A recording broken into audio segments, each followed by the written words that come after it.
Sathupalli MLA camp office లో ముఖ్యమంత్రి జిల్లా పర్యటన జయప్రదం చేయాలని ప్రెస్ మీట్ నిర్వహించి హరీష్ రావు కేసీఆర్లపై నిప్పులు చెరిగారు సత్తుపల్లి ఎమ్మెల్యే మట్ట రాఘమయ్య. ఈ కార్యక్రమంలో పార్టీ నాయకులను, కార్యకర్తలను, మహిళా నాయకులను, ప్రజలను సీఎం రేవంత్ రెడ్డి పర్యటనలో Sitarama project, Rajiv alternative canal, pump house ప్రారంభాలలో పాల్గొని వైరా సభను విజయవంతం చేయాలని పిలుపునిచ్చి తుమ్మలకు మద్దతుగా నిలిచి బీఆర్ఎస్ పార్టీపై విరుచుకుపడ్డారు. ఈ సందర్భంగా ఎమ్మెల్యే మట్టా మాట్లాడారు. ఎంతమంది మరణించారు, ప్రజలు ఎంత ఇబ్బందులు పడ్డారని అప్పుడు గుర్తు రాలేదు ఆయనకి ఇవన్నీ.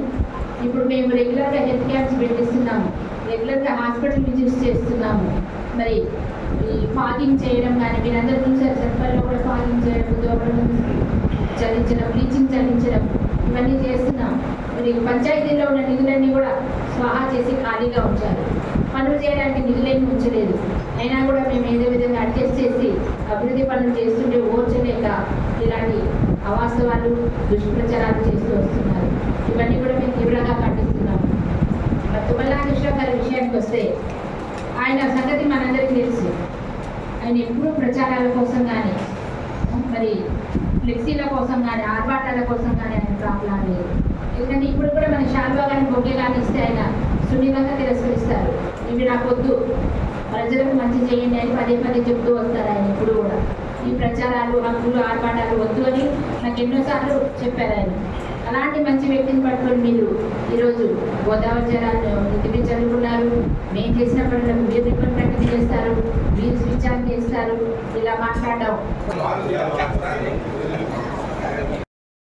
తెలుసు. మరి మన కాంగ్రెస్ పార్టీ చేస్తున్న అభివృద్ధిని తట్టుకోలేక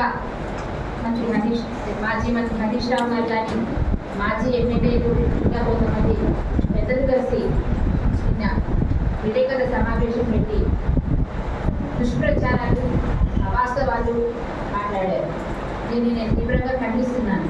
ఎందుకంటే ఎవరు చెప్పినా చెప్పకపోయినా ప్రజలందరికీ తెలుసు, మీ అందరికీ తెలుసు. తుమ్మల నాగేశ్వరరావు గారు మహాభూతాన్ని ఎంత అభివృద్ధి పదంపై నడిపారు అనేది.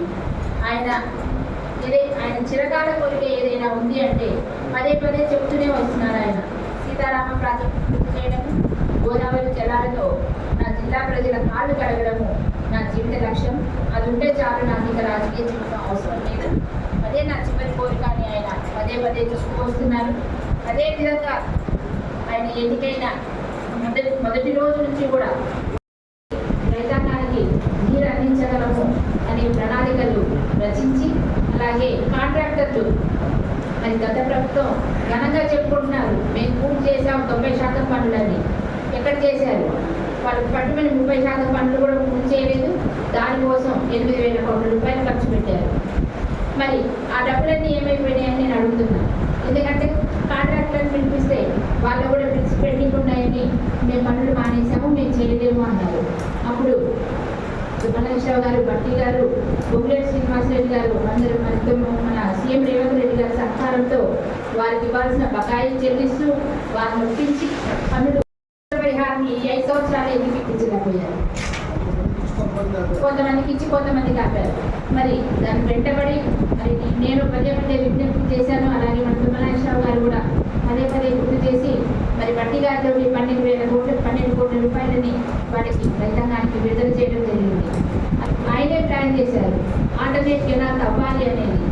ఆయన 8 కిలోమీటర్ల మేర ఆల్టర్నేట్ కెనాల్ తవ్వడం ద్వారా ఓన్లీ 70 కోట్ల రూపాయలు ఖర్చు పెట్టి ఇప్పుడు ఆల్టర్నేట్ కెనాల్ 8 కిలోమీటర్లు తవ్వి రేపు ఏ విధంగా అయితే తుమ్మల గారు ఛాలెంజ్ చేశారు, ఆగస్టు సెప్టెంబర్ అంతా నేను మరి వైరాకి అనుసంధానం చేస్తానని, నాగార్జున సాగర్కి అని అదే ఛాలెంజ్ నిరూపించుకున్నారు. అందుకని మన రైతు కాళేశ్వరం నా మానసికాన్ని నేను అక్కడ గుర్తు చేసుకొని కూర్చొని నేనే పర్యవేక్షిస్తానని అదే స్వయంగా ఇంజనీర్లకి పుస్తకాలు చదివిన కేసీఆర్ గారు మరి మొదలుపెట్టిన కాళేశ్వరం ప్రాజెక్టు, పూర్తి చేసిన కాళేశ్వరం ప్రాజెక్టు ఏ గదిలో ఉందో ఇప్పుడు ప్రజలందరికీ తెలుసు, రాష్ట్ర ప్రజలందరూ నవ్వుకుంటున్నారు. మరి అలాంటి వాళ్ళు ఇప్పుడు మన ప్రాజెక్టుల గురించి మాట్లాడుతున్నారు, రైతన్నల గురించి మాట్లాడుతున్నారు. కానీ అంతేకాకుండా అవినీతి సొమ్మంతా ఏమైందని ప్రశ్న, ఫామ్ హౌస్లో నుంచి ఎప్పుడు బయటికి రాని కేసీఆర్ గారు ఇప్పుడు అలాగే హరీష్ రావు గారి సహకారంతో, కేసీఆర్ గారి సహకారంతో దుష్ప్రచారం చేస్తూ వస్తున్నారు. మిషన్ కాకతీయలో, మిషన్ భగీరథలో ఎంత అవినీతి జరిగిందో మనందరూ తెలుసు. ఏ ఊరికి చూసినా కూడా మిషన్ భగీరథ నీళ్లు అనేవి సక్రమంగా వస్తున్నాయా? ఎక్కడ కావట్లా. ఎక్కడైనా వచ్చినా కూడా అభివృద్ధి అనారోగ్యకరంగా తల్లాడి మండలంలో అయితే నీళ్ళు ఆకుపచ్చ కలర్లో వస్తున్నాయి, పురుగులు కూడా వస్తున్నాయి. అలాంటి నీళ్ళని ఆ మిషన్ భగీరథతోటి వాళ్ళు వేల కోట్ల రూపాయలు దుర్వినియోగం చేయడం జరిగింది.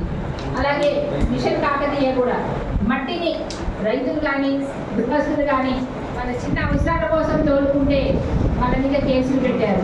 ఆ మట్టిని అక్రమంగా అమ్ముకొని కాంట్రాక్టర్ల జేబులు నింపారు కమిషన్ల కోసం గుర్తుపడి.